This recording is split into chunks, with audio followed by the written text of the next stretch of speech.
fired from my $500,000 a year job as a software engineer working at StubHub. And this is my story. I was fired for questioning the culture and the work at the company. I found it difficult to work in StubHub's environment when I would ask for data about why the decisions were being made. I wasn't provided with documentation about why certain decisions were being made. So guys, this guy is basically complaining about how he lost his job at StubHub and he was making about 500K. And we have our friend over here, Anton Davis. Is that his name? Yeah, Anton Davis, who's reacting to it, who gives a pretty interesting take on corporate America, right? He has some history in corporate America from what I know about, but let's look at his reaction and react to his reaction. And then I was told, well, do I need to know everything? This is the problem. This is the problem 100% of the time. Fam, once you get past a certain threshold, you're working at StubHub, dog. You're not working at the Defense Department. So, you know, if you morally confused as to what you're doing, you're making sure that StubHub can issue tickets to people. That's your job. No, actually, his job is to make sure that he doesn't get fired. So you see, he's already going into the direction of looking at like the leadership level of StubHub and looking at what the company does. You got to realize that everybody that's hired into these huge corporate companies, they play a specific role and they're trying to protect themselves, right? That's one of the things. He's already starting off on the wrong foot. You are a overpaid software engineer. I wouldn't say overpaid either, because he's if he is a software engineer, he's one of the people that actually makes the company function, right? So he's on the front lines. Without him, there is no StubHub. Without this dude on the right, there is no person, or there is no platform, right? He fixes a lot of the kinks, I'm sure, right? I'm sure he's assigned a certain part of the business on the product or on the platform, right, that he's responsible for. And guess what? Without that feature or functionality, you're not able to use it or purchase tickets, right? So, and 500K, if you think about it in the terms of what you take home, if this guy, first of all, he probably rounded up. He's not making 500K. It probably his total compensation and bonus is probably close to 500K. But let's say he is making 500K. He's only taking home probably about 350 of that. If he has a wife, 2 kids, let's say his wife isn't working, he has a house, 2 kids, 2 cars, that 350 that's it. Kaput, it's gone. Here, real talk. Listen, man, you paying me $500,000 in any corporate environment to do anything, I'm going to shut up and do my job. My job. Spoken from a true person who doesn't have corporate America experience. You say that now, but when you're in corporate America and you're making this amount of money, you do not want to F that up at all. Is to get that money. My job is not to sit here talking about how difficult it is. Ain't no difficult environment unless we working in Iraq somewhere or Afghanistan. What you talking about? $500,000? See, it's interesting because this guy Anton talks about that he made his money in corporate America a few years back in banking or something. I don't know what his history is. I don't know anything about it. I know that he's an entertainer on YouTube, right? And he has a platform. He has a Patreon. I think he sells some courses. I don't know. Not too sure. This did pop up on my feed and I found it interesting because I actually do have corporate America experience with well over 10 years with multiple Fortune 500 companies, internal and even consulting with them externally with other big consulting companies. So, I mean, yeah, his opinion is kind of just, is very skewed. I'd be confused as to if any of these people was ever raised in impoverished environments or if they've ever been through struggle in their life, because the situational awareness is amazing to me. And I ain't even started to get into the. So again, he's right. He's talking about when you grow up poor and you get into one of these roles, right? You're making 500K. You're just going to sit down, shut up and do what you got to do, make your money, take home your checks, and that's it. But the thing is that when you're actually living these types of roles and in these meetings with all of these corporate junkies and these people who just live by their job, it's not that easy to just shut up and do your job. You have a lot of responsibility if you're making $500,000 a year. It's not just shut up, go to work, clock in and clock out. That's how he's talking. And that is exactly not how it works. Get into the video. The minute that we open this up, and thank you guys for sending this to me. I always like to give credit to the content creators. So the link will be back down in the description, regardless of whether or not I agree with them or not. When people send it, ain't no such thing as getting fired from a $500,000 job. Ain't no such thing as getting fired from a $500,000 job. Spoken like, again, someone who knows nothing about corporate America. This happens every single day. I've known people who have gotten fired making close to that, not about 500,000, maybe like 350, 400, just from saying the wrong things in a meeting. I mean, if you screw with someone's personality, or let's say you have a boss or a colleague who's at some level above you, and you burn that bridge, once you burn that bridge, that's it. You're gone. If they find someone else who could take your spot, or someone else who wants your role, and you already burned that bridge, guess what? You are out of there. And I'm talking about all of these huge companies. StubHub is very, very big. And this is how all of these big companies function. Literally, they're all the same. It's all about politics, who likes you, and how to play like the corporate game the best that you could in order to stay in that role to collect that check. Let me just be very, very clear for the people inside of the chat right now and the people that's watching this video. There should never, under any circumstance, be a firing. You should never, ever get fired from a $500,000 job. Either you move on to something better, you transition, but to be honest, I think when you're making $500,000, it's going to go either one of two ways. Either you're going to F up and you're going to end up getting pushed out and getting fired, or you're going to end up in a role somewhere else. A lot of people don't stay in these roles making $500K in a big company like this for too long, because at the end of the day, you are going to mess something up. No one is perfect. So you kind of get into these $500K roles, you sit around, you do what you got to do. But at the end of the day, either someone's going to move within a certain part of the organization that you have good connections with, that's keeping your job nice and chill. And once they move, your job is messed up. You mess up something in one of your responsibilities that you're given for this $500K, you do that once or twice, that's it. Your job is at risk. So it's not like you can just get into this job, get into these types of paid, like $500K paid jobs and not get fired. That's absolutely wrong. To be honest, the more money that you do make, I would say after like $175, $185, maybe even like $200K. Once you're over that $200K salary in these huge corporate American jobs, it becomes super, super risky.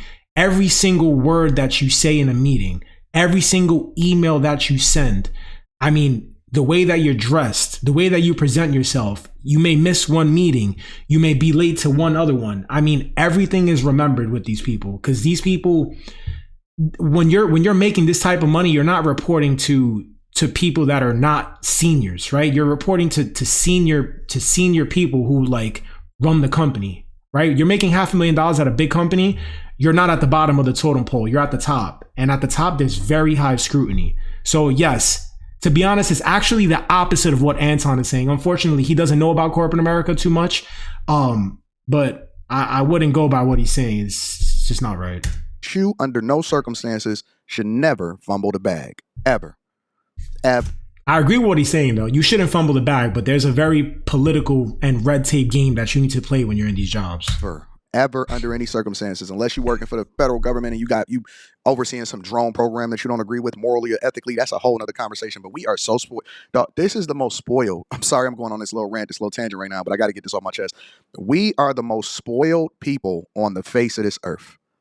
You're sitting there with your Yeah, so now he's going to go into it about how the dude on the right is spoiled. He makes $500K. He's complaining that he didn't like his job and he was speaking up. But meanwhile, Anton doesn't know how it really works behind the scenes. So I'm going to fast forward a little bit. Wasn't provided with documentation. The culture and the work at the company. I found it difficult to work in StubHub's environment when I would ask for data about why the decisions were being made. I wasn't provided with documentation about why certain decisions were being made. And then I was told, well, do I need to know everything? I can't know everything that's going on at the company. The director also said I could switch teams, which is how I ended up meeting with a data team that manages the data coming into StubHub. When I met with an engineer on the team, we started discussing some of the data. And in particular, I had a question because there was something being brought up about mismatches between events. Essentially, my question was, is it possible for someone to sell a ticket, but the event is not actually happening there? And the engineer said that they didn't know. I also met with the manager of the data team, and I had. So by the way, this guy he's talking about the bread and butter of StubHub, like actually selling tickets. Like he's not compliance.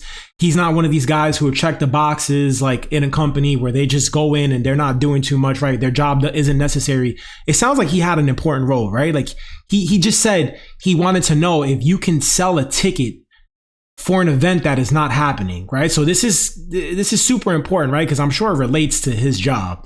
Now, Anton on the other side, right on the left, is talking about, oh, dude, you should just shut up. Like, what are you asking all these questions for? Like, you go in, do what you got to do. Don't say anything, right? Make that 500K and go home. That's all you got to do. Well, Anton, it's not that simple, buddy. Like, this is bro's job. Like, bro actually has to make sure that his job is done correctly. And in order to make sure his job is done correctly, these are the questions that he has to ask, right? And he's not getting the answers that he wants. So he's getting a little bit flustered, you know what I mean? Because how is he going to do his job the right way and not have sort of the backing, right? The backing for it or what it is. So I mean, he's in a tough place, and he's basically saying how frustrated he was that nobody would give him the answers to these questions. And again, at these huge companies, I've worked at a lot of them. A lot of times, this is what the case is. I mean, you can go to the head of different business units, marketing, sales, support, product, whatever it is. And a lot of times you can ask a simple question. Like, for example, in StubHub, how can we sell a ticket if there is no event going on? And a lot of times, either people, number one, they're not going to know how to respond, or number two, they're just not going to tell you because it puts their job at risk. So it becomes like a domino effect game that you need to sort of learn how to play and transition through. And that's also one of the things that Anton isn't understanding. He's thinking like we're talking about working in Target, right? Where you just need to shut up, go in, clock in, go work, do your cashier job, work 9 to 5, right? Make sure you're ringing people up. If people act up, don't say anything. Just ring them up and move on to the next person. No, that's not how these jobs work, Anton. Several questions around how they were handling ticket data, whether or not they were using machine learning models to try to help identify scammers or fake tickets instead of relying on agents, which could provide an inconsistent customer experience. In addition to this, I asked more consumer protection questions and related to what about the event of a large fake ticket selling scheme. The manager did not answer my question. And he was like, why? I'm not sure if you were hired to be a part of the ethics department. Now he's gonna start roasting. No, this is actually pretty funny because now he's gonna start roasting. Good. If you was just in there to make waves, if this is how you are at every job, I don't know. He's basically saying, bro, why are you talking so much? I'm not sure if this is just how you are. Are you actually this weird that you can make 500K and ask all these questions? Yeah, bro, because if you don't ask these questions, you will lose your job. Yes, he has to ask these questions, Anton. Know what it is, but I tell people all the time that one of the things that we look for as people that hire other people such as software engineers and developers and any position, it doesn't matter if you're a product owner, a scrum master, a project manager, whatever it is that you are, right? One of the things that we look for is cultural fit. If you are a person that is easy to work with, because sometimes, all right, this has nothing to do with him asking questions. Cultural fit. For a lot of these issues, sometimes they're part of the UX team, sometimes they're part of a different team, but we have a separate group of people that solve for those issues, and the person or the people that you may have been asking these questions to don't know because their job is to do what this person tells them to do, or this team, their job is to do what this person tells them to do, or to solve this problem, or to make this easier, or to be a part of this project, or to be, and iterate in this space. That is not your job. And so when you make things difficult for other people, no, he is not. Again, he's not making anything difficult for nobody. He isn't. He's doing his job. So Anton is basically saying that, you know what? Shut up. Do the job. Shut your mouth. Don't talk. There's other organizations that are going to make sure that these questions are answered.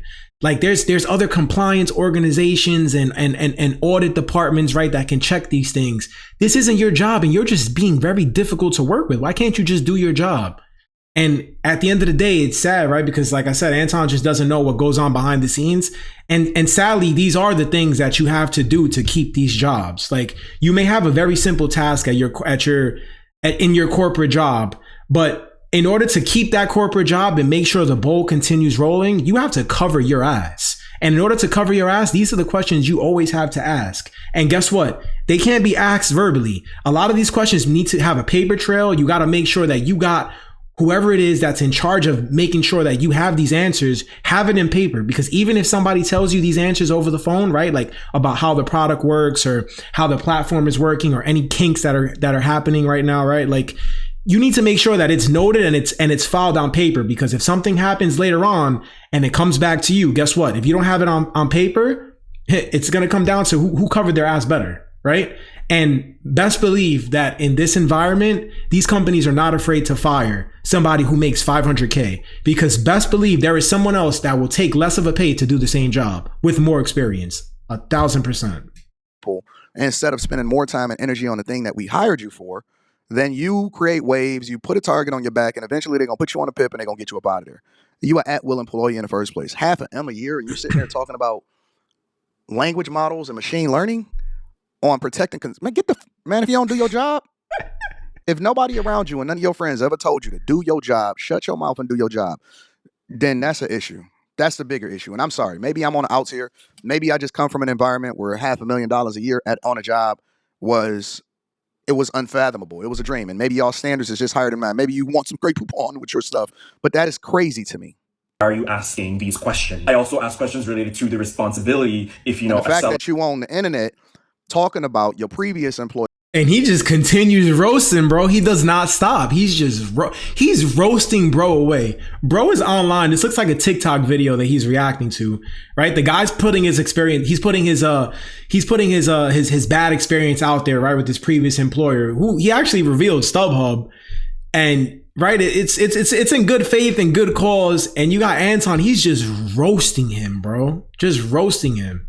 Let me add this in there and we're going to get to the rest of the video. The fact that you're on the internet talking about your previous employer, naming them, and then making them look bad also makes you look bad for future job prospects if somebody was to go on your social media and check to see what you was doing. And that is a fact. I'm not going to lie. That is a fact. You can't be out there, have a viral video talking about your previous employer when you held the title that was making 500K.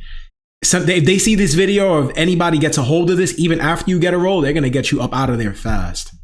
See what your sentiment is and how you operate, because every single time, every manager that I know, the first thing that they do is they go and secretly check somebody else's social media to understand exactly who they are and if they're going to be difficult to work with, if they're going to be a cultural fit. Every single one of them. I think he's wrong about that too, though. I think bro on the right does have a chance of getting another job without them checking social media. A lot of these people in corporate America, especially at this high level, 500K plus, they're not looking online to see if you have like a YouTube channel or Instagram, or if you're popping on TikTok or one of these platforms. They're just not doing that. These guys are so far. These guys in corporate America are so far off, right? Like they're so involved in their day-to-day jobs, especially when they're making this amount of money. They live and breathe corporate America. I mean, it's to the point where like they're oblivious to anything else: family, health, politics, sports. They don't care about anything but their job. And they work 24/7. So I think bro has a good chance of getting another job. Just this video can't go any more viral than what it is. Makes you look bad. And this is an example of who you are. You're basically saying this is who I am. And while people may be thankful, you are going to fumble the bag. Keep your sentiment, your thoughts, how you feel to yourself, and do your job. Your job is to get the paycheck, and then you can do whatever you want to do on your own time. Seller tries to sell a ticket that they don't have, and in response, the manager said, well, it's basically the seller's responsibility, and it's not necessarily the company's responsibility. I wasn't the only one that had concerns over consumer protections. I attended an all-hands meeting where employees were concerned about Reddit comments and the negative company perception. I noticed a lot of Reddit comments where people were complaining about being scammed. I noticed a lot of comments where people would, try to get a ticket for an event, have booked like flights and hotels, and ended up not actually getting the ticket transferred to them in time, or StubHub tries to mediate the situation and gives them an alternate ticket, but that ticket is nowhere comparable to the ticket that the consumer actually wanted. So again, bro has a good point, and he's talking about the actual delivery of tickets from StubHub. This is StubHub's core business. You buy a ticket, there should be policies when you're unable to go to an event, how they can find you some other type of event and give you a substitute ticket, right? That's what he's talking about. And he has a very good point about the actual functionality of StubHub. This is what StubHub does. And this is directly related to his job. So again, he just wants to do a good job. He's trying to do what he can, right? He's asking all the right questions. He doesn't get the answers, and then he gets the boot. So I can understand why he's upset. And then, I mean, hey, if you're making 500K and you don't have a job, it's not going to be easy to find another one like that. A few days later, I had asked questions about these consumer protection related things. I was fired from the company, again, with the reason being that I had been questioning the culture. By the way, he actually has a very, now I know why, I didn't realize this, but now I know why he posted this video to go viral. It was 2 days later after he was asking all of these questions, and Buddy is looking for a lawsuit. So he's actually gonna get a bag off of this video, to be honest. StubHub has probably a big lawsuit coming towards them, and with this video going viral, I'm pretty sure they're gonna pay him to just shut up and just keep moving. And work at the company, and that I had wanted to switch teams. Me wanting to switch teams was encouraged by my manager and the director. Yep. This is called CYA. He's covering his ass. He covered his ass before he got fired. Now he's covering his ass in the video on YouTube or on TikTok, wherever it's at, where he's talking about exactly what he did before he got let go, just to show that he took all the right steps to keep his job when things weren't going the right way and when leadership wasn't responding the way that they should have. Now, Anton, I'm just going to go for the people that's watching this, all right? Take your Obama jeans and your unironed shirt and get to doing your job. Stop crying, stop whining, stop questioning stuff. There are other people that solve for that type of thing, or have confidence that the company that you're working with have that in place and that they're trying to solve for that. That ain't your job. Shut up, do your job, go get your half an M.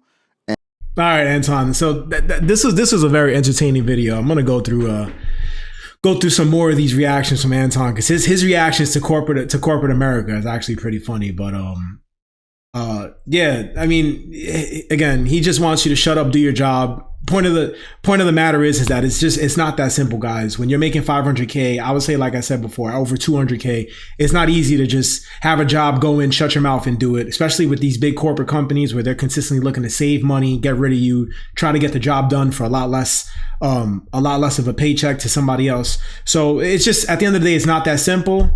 Thank you guys for tuning in, and I'll catch you sometime later. Peace.